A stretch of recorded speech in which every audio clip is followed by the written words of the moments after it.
It's your boy Tiger Tran coming at you with a throwback. So this game is actually called Mountain Blade Viking Conquest, and it's a really cool game. This is actually one that I come back to frequently. It has epic battles. I think that's why I love it so much. You can have up to like 500 on 500 battles between you and the enemy. You control an army. You can tell your footmen, your archers, your cavalry where to go, how to fight, and on top of everything, of you being first, you start off as just kind of this lone nut, this guy who's trying to make it in this Viking world for the most part, and so you got to try to get peasants to join you. You got to try to maybe hire some mercenaries at the early levels, do some basic quests to help villagers to basically gain money. That's like the base game if you start off at the lowest levels, and I actually did that with this character. At this point, I'm actually a lord, and when I became a lord, you initially get some cruddy city at the.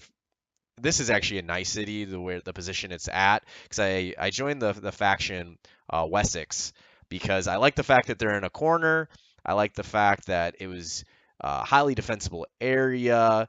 There wasn't as much of like being Frisia, I think is how you pronounce it, where you're over here in the modern day Denmark area, and you're just Netherlands, like you're just far away from everything. It's hard to fight. You need to ship to go and do everything. I kind of wanted to be on the major continent, so that way I could just start taking stuff over.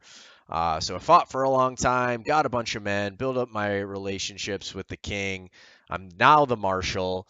We've been fighting this epic war because if you start the game, your Wessex is, I think it was I think it was basically like this area here. And so as the marshal, I took over all of this area up here. And so I'm actually the lord of this castle, this city, and this city here. So right now, I have actually one of my minions. What's cool about this game is when you're a lord, once you start getting powerful enough, you have this stat called Right to Rule, and with Right to Rule, you actually have the ability to become king, and that's kind of where I'm at. I have in the sandbox mode played as a king for a little bit, uh, but I kind of wanted to work my ranks up. So this is a game that I've been playing for a while, and it's been fun. It's a super cool game. If you've never played it, I wanted to introduce you to it because it's just fun. And with that, we'll jump into it. I'll make sure to kind of give you the rundown for some of those people who are maybe new to the game or never seen it before, as things are kind of happening. What I'm doing is I'm basically marshaling a big army. Uh, if you look at here, this number tells you how many men you have defending the cities. 200 is safe. It'll stop most lords from attacking you. But if a group comes from another country to attack you, because right now I'm currently at war with green and also with blue. And blue attacked us because we were getting too powerful, because we'd basically been kicking a lot of butt. And when I first started the game and I joined this faction, we were actually at war with, gosh, I'm not even gonna be Cornabuia. That's murder. So I'm gonna say blue, and we're also at war with green here. And then there was another faction which I actually defeated already. I couldn't finish off green because one unfortunate game mechanic about this game is when you're the marshal, you cannot take this ferry station. And if I can't take this ferry station, that means I can't attack this city, and then therefore I can't finish off this faction, which is painful because their lords basically just keep on accruing. You kill their army. If you defeat them, they go back to a spawn point and they slowly start to accrue units. So they're constantly running around with 60 guys. I can't catch them because they're too fast. Because the smaller your army is, just like in real life, the faster you can move. You're not being hindered by tons of stuff, tons of people. And so that's been a little frustrating. The thought process behind that game mechanic is, well, if you're the marshal, you should be rich, you should have tons of ships, or at least the access, the ability to get a ton of ships. But for me, I joined this faction, and they're constantly at war. So I mean, I'm not poor by any means. Thankfully, I have upgraded my armor to be it's up there. It's probably not the best of the best, but it's probably the top 90th percentile. Same with weapons. I'm in a good place because the sword I got, I actually won off of because there's tournaments in this, and then like early on in the game, one of the best ways to make money, to build renown. Renown's basically how well you're known. It allows you to be recruited by a king, to be a lord. It allows you just lots of things, people to know you, your reputation, and people can like you for having a good reputation, as you can imagine. So I was based like what I do early on is become a tournament champion, get my stats up to level, I fight bandits, help people with some basic quests. But now it's all different. Now it's let's go attack castles. Because that's usually what I do. I usually rally my forces. I actually have them running around defending, just building up their armies right now because we just took this city here. I put some of my guys in there. Unfortunately, because I have so many cities, the king won't give me lands anymore. He's giving it to his buddies. We used to have this, but I just didn't want to dump a bunch of guys into defending a castle that I knew I wouldn't get because takes a ton of cash to recruit people and then to upgrade them. That's one thing that's different about Viking Conquest than the stock game Warband is upgrading units in this version is crazy expensive. So basically, this video is me on the road to becoming king. I've given you a lot of information. We're already 6 minutes in, but that will set you up so that we can just go around. I'm not probably going to attack this. What I'm probably going to do is just circle around through here. Unfortunately, this is our allies. They're getting looted. They're being attacked by some other faction, so I won't be able to help them. But I'm going to ride around. I'm going to build up my army. I'm going to hunt down any of the Green's army that I can find and defeat them so that they don't pillage these villages. And because if they're looted, then I ooh, so enemy patrols have been spotted around. So this place is still under siege. So the way this game mechanic works is if they start to siege a castle, they don't automatically instantly attack you, right? It has walls, it has a garrison. What they have to do is they have to build siege-based materials or buildings so that they can attack you. So that gives you at a minimum, usually, depending on somebody's engineering skill, which I don't think the computers just innately have a high engineering skill. Recruit some peasants here. Let's see if they have anything to sell that's worth it. Fruit's pretty cheap, bread's pretty cheap. We'll pick this up. We got javelins that I probably just need to sell. Yeah, because we're actually looking pretty low on food here, so this is a good pickup. Ooh, I'm actually really poor. What is going on here? Oh, I know why.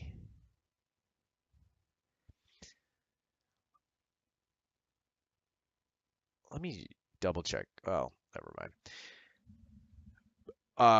Basically what happened was I had a huge fight up here, a gigantic fight. It was really brutal, actually. I had 50. So right now I have, I'm poor. I have $1,300 basically, and that's like absolutely nothing. I don't even think that'll pay for my my wages for my soldiers. Uh, so that's pretty brutal. And I've sold everything. I've even sold my because in this game when you defeat people you get slaves. I do have some on me. Let's actually move to this city here because we need to probably sell them. What's it actually will tell you your cost here, your weekly cost. But because I own cities, interesting, that guy's actually still following me. Because I own cities, they actually accrue money. This is yeah, ransom broker. This is just running through how the ransom system is. Anytime you find a person,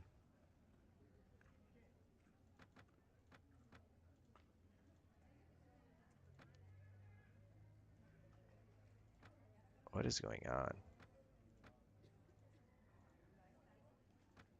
Maybe I misread my numbers. I did reduce. I thought I had 23, but I have 3. These are lords.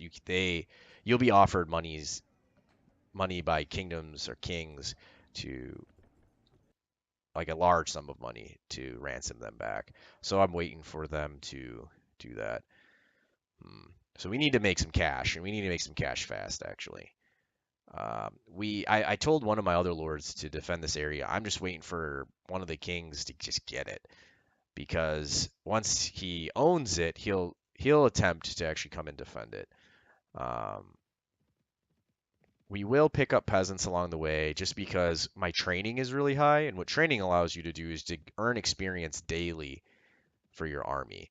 And even though serfs at the original levels are terrible, they're not good at all. This is actually a really good price for iron, but once again, I am broke as a joke, so we will not buy that yet. Because I have an iron, I build tools in this city.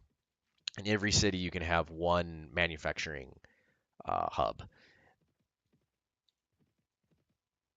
and you can make bread, which doesn't give you much money. You can weave cloth, and that's what I actually have in this city here. And okay, I thought I was bumping into somebody, but that was not it. So what we're going to go is we're going to move up to this city here. I'm going to actually pillage it. Uh, it's kind of, well, first of all, it makes you a ton of cash, which is great. And another thing that's really fantastic is you you create finances. Uh, but you what's great is you actually hinder the enemy's finances. And I don't know 100% how. See, this is what I'm talking about. This guy moves at 7.1. I move at 5.6. And I have a ton of points in pathfinding. I have a hero, and pathfinding allows you to move faster. But I will never be able to catch this guy unless I drop to about an army. Oh, yeah. I had a quest to. Someone's trying to kill me. I don't know who it is. I had to go to some city. You have to build a fire. I think you maybe like hang out and wait. I never actually finished it because once again I've been at war for so long that I just don't have time. Like I don't have time to go to some random city somewhere, wait for a couple of days and figure out who's trying to assassinate me. It just doesn't work like that. Okay, so this is an enemy city. This is the green name of the green faction. So what you do is you can take action, uh, and you can force them to give you supplies where they just outright give you supplies. This is if you don't have a big enough army and you need to hit something and get out quick. You can steal cattle. Cattle provides food. If you have a quest, you can bring them to another village. Really not worth it. You can enslave the villagers, which literally just gives you slaves, and you can go and sell them. I do this one, loot and burn this village, because this allows you to get a ton of resources, and also it makes it. I don't know if it hinders the amount. I think it does hinder the amount of money access a computer has. I don't know exactly how 100% how it affects them. I haven't been able to find really any information on it, but I do believe that it makes their army smaller, and and I believe it hurts them somehow because I've seen, because like normally for a lord you get a ransom, it's like 6,000, 4,000 to $6,000, and I was offered like $1,000 for one of the lords. So part of me was like, he must be poor, right? It has to be something with this. I don't know if it makes it so they can't have as trained armies. I don't know if that's just a time element based thing, but in my mind, you always want to defeat the people that they would hire to build an army and what makes them money. All right. So this is our first combat. This is going to be an easy fight. It's just peasants. So what I always do is I have all my melee units set to basically build a shield wall. They're all melee, even swordsmen. And so you'll see my guys will actually line up, spearmen in front, anyone with a melee weapon, and my archers will be in the back. Oh, they're actually not going to do the shield wall because this is a village conquest. You can't go into complex formations. So you'll see the melee guys just make a gigantic line. My range guys are in the back there. They're making a gigantic line. The peasants are going to come this way around. I don't know if this was a design thing. Some of the villages, they'll actually come through the city, but the way these guys are positioned, they always come from over here in this corner. Oh no, they're actually going to go through the city. Maybe it's because my army is so gigantic in comparison to how many forces they have. So what I always like to do is I'm always trying to maximize the amount of XP I gain. So I'm coming in here. I'm gonna whoop up on these guys. So I just took that guy out. So I have amazing armor, and these guys are using pickaxes, or not pickaxes, pitchforks. Their weapons are absolute trash. So I always come in, and because I'm so geared, and because I hit so hard, I always come in and try to just cause a little bit of disruption. I'm actually of a Norse background because I thought that'd be cool. Normally I'd make a English dude. Look at this, headshots for days. Let's go. They are giving my horse a beating though. Ooh. All right, we need to get out of here. I don't want my horse to get taken out. Ooh. Okay. Okay. All right. So that's what I like to do. I like to come in, cause some disruption until my horse gets weak. Then I pull back because this is a big piece of it is trying to get that XP action on. XP super important. I'll show you guys that later. My guy is strength and charisma. I wanted to be able to persuade people. I wanted to be able to build up a big army because charisma is what drives the ability for how big of an army you can have. There's a skill called leadership. The higher leadership is, the bigger your army you can be. Also, renown plays in that too. The more renowned you are, the more bigger your army can be. And what's cool about this game, which wasn't originally in Warband, was your leadership score on your companions. So if you ever played Fallout 4, just think about the person who follows you. This game you can have unlimited companions, but the major factor that really contributes to how many you can have long term is a lot of them don't like each other. So sometimes it's hard to use a one-handed sword on a horse. The combat system, one thing is hard is how you aim strikes.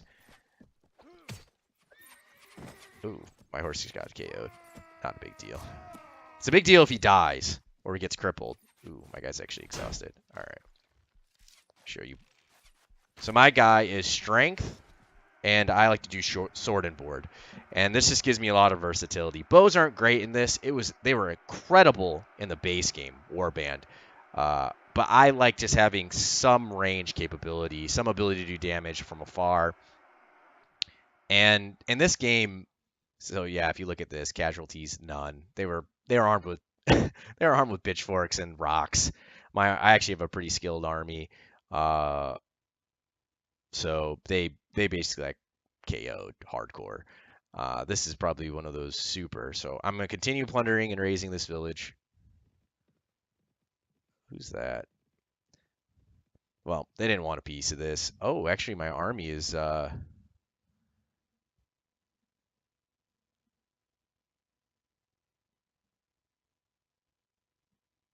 okay. So you've received a message from your monarch.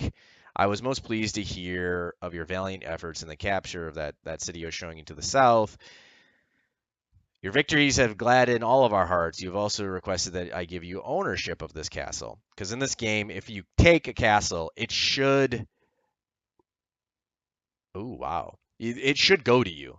But because I have so much land, it's going to somebody else. So this guy is now apologizing, saying I'm not giving it to you, trying to appease me by giving me 900 buckaroos, which will help me at this time period. I asked her, I requested it, not because I didn't want it because it's so close to the rest of my property, and castles actually do generate revenue, and you can recruit men there, which is great because you normally can't.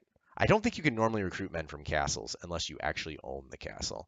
So I'm not going to renounce my oath. I want to probably get all of my property to at least to have about 400 soldiers before I would renounce my oath or try to strike out on my own. Just because I've actually never gone, other than playing the mod where you can be the king, I've actually never gone from like a high-powered lord to being a king. So this is why I'm kind of excited for this game and excited to kind of see what that looks like. Do some of the lords come with me? Do I just take my companions and make them into lords? I just don't know. But that's why partially why I love this game is like I don't know how many hours I've played this playthrough, a lot, and I still haven't got to that highest echelon. And then once you become king, I do know you can do a lot of different things with your kingdom from a management perspective. So there's just so much more runway for me, and I've been enjoying this game like crazy. But we're hitting our time limit, so I hope you guys like this game. I hope you guys if tell me in the comments if you do, you don't. I'm gonna continue playing it no matter what because I love it. It's super fun. The combat's fun. I'm hoping that in some of the upcoming videos we'll be able to actually go toe to toe with some other lords because those fights are great. They're vicious at times. When I was defending that castle, oof, it was brutal. I had 500 units and they had 1,000. But you have a big bonus from being on the castle walls because they all have to funnel and choke, and you have your archers blasting them with arrows. I was blasting them with arrows, and then I always find like a good corner in between my guys to where I can just drop some overhead strikes for headshots. And I mean, obviously, I throw my shield up when necessary because you're always likely to take a spear to the chest, and I'll just like try to keep on chopping at them as they come up. Thankfully, you only really get exhausted when you're moving around, and I get exhausted fast because I'm wearing the heaviest armor. But it allows me just to probably cut down 50 people by myself, which is insane. Like killing, you would never be able to do that on the well, maybe do it on the battlefield if you're on a horse and it was a bunch of peasants, but for the most part, you're never able to just fight 50 warriors and take out that many. But hope you guys enjoyed, and I'll catch you guys next time.